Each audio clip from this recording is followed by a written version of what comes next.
Bitches, it's time for Dragon Ball Super Episode 2. Okay, so this episode is called Onward to the Promised Resort. Vegeta goes on a family trip. Now, of course, this is awesome because we finally actually get to see Vegeta. Unfortunately, Vegeta was not in episode 1, but he does show up here. This episode starts out with King Kai messing around on his planet, and Goku instant transmissions in while King Kai is driving. And of course, even though King Kai has only got that one little path that he drives on, Goku teleports exactly in the way, and King Kai ends up crashing and destroying his house. And it's just, there's a whole lot of comedic scenes between King Kai and Goku, as, you know, Goku's chomping down food and King Kai's trying to fix his house. It's all pretty funny.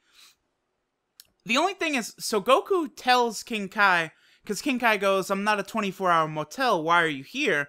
And Goku says, I want to train here because you have, this planet has the 10 times stronger gravity than Earth does. And it's like, okay, that's, very interesting. But Goku, at this point, the gravity probably wouldn't make much like of a threat to him. Like, Goku's like immune to that gravity, I would think, because both him and Vegeta, they trained in gravity much tougher than that. Although I believe the hyperbolic time chamber was also 10 times Earth's gravity. So, and that was a big whole ordeal in the Cell game saga where they had to do tons of training in there. Interesting that after Goku decides he's going to start training, he gets on like this jumpsuit, similar to the one that we've seen Gohan wear in the Resurrection of Frieza movie. Goku's is all blue though, and it does have King Kai's symbol on the back, which is pretty interesting. So, you know, Goku's training, and then Vegeta is on his trip with Bulma and Trunks, and a whole lot of comedy ensues here. When they're flying into the island, Trunks says, damn, I wish you could fly, Bulma, because, you know, then we'd be able to get there way quicker. And then the camera pans up and you see that Vegeta's just standing on the plane, and he says that he wished he would rather be training right at that moment. And Bulma actually does ask, like, oh, this is surprising that you're here on this family vacation with us. And there's a flashback to Dragon Ball Z early in the Buu saga, when Trunks and Vegeta are training in Vegeta's gravity chamber that he has at his house. And Vegeta tells Super Saiyan Trunks, I believe this is actually the very first time that Vegeta finds out Trunks can go Super Saiyan. And he tells Trunks, if you can hit me in the face, I'll take you to an amusement park. And so obviously, what they're saying is that this is Vegeta fulfilling that promise. And then Vegeta even says to Bulma, I'm fulfilling a promise here. And I think that was pretty clever the way they did that. They even cut back and show the footage from Dragon Ball Z. After that, you know, there's just a whole bunch of dicking around with Bulma, Trunks, and Vegeta. Like, at one point, they're riding on a little train. They're eating ice cream. Just a whole bunch of interesting little situations. And at one point, they're sitting on the beach, and a huge luxury cruise ship sails by. And Bulma says, oh, that looks nice. I could probably have my birthday party on that. Obviously setting up the later party where Beerus shows up and ruins everything, because we know that that takes place at Bulma's birthday party. So that'll be pretty interesting. So then at this point, it cuts to Beerus, who is waiting on Whis to go get him some food. And Beerus is, you know, you could visually see that he's trying to remember something that he's forgotten. And eventually, Beerus catches up to where Whis is trying to get Beerus food, and Beerus begins explaining to him that he had a vision, a dream, or a premonition that he's trying to remember. And at this point, there's a little bit of comedy as Whis says, your premonitions don't always come true. Last time you said an idol would move close to us.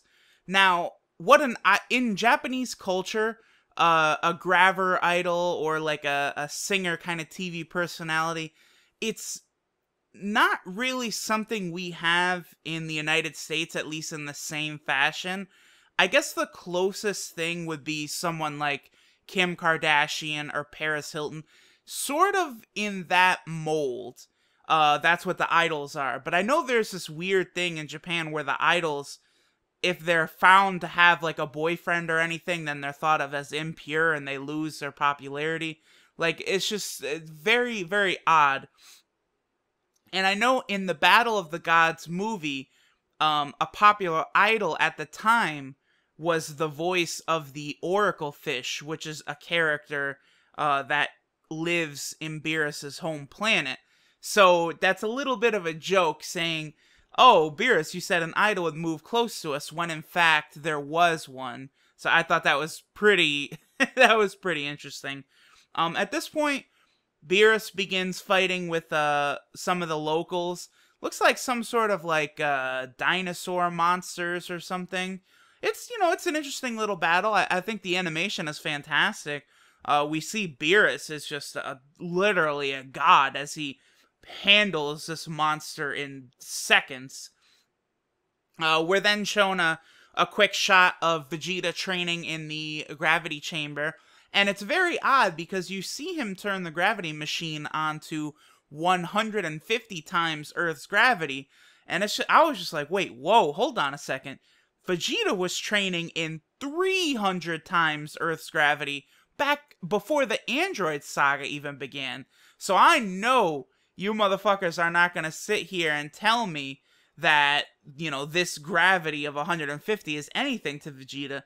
And it shows him, like, sweating, and he's really working hard, and I was just like, okay. I mean, because we're not going to say Vegeta's been lazy for however long it's been since the Buu Saga or anything like that. Like, no fucking way. It's Vegeta. At this point, Vegeta, he says he wants to become #1. Like, remember there's that iconic moment at the end, during the Kid Buu and Super Saiyan 3 Goku fight, where Vegeta, you know, gives Goku his respect and says, you know what, Goku, you are #1. You're the best. You're better than me.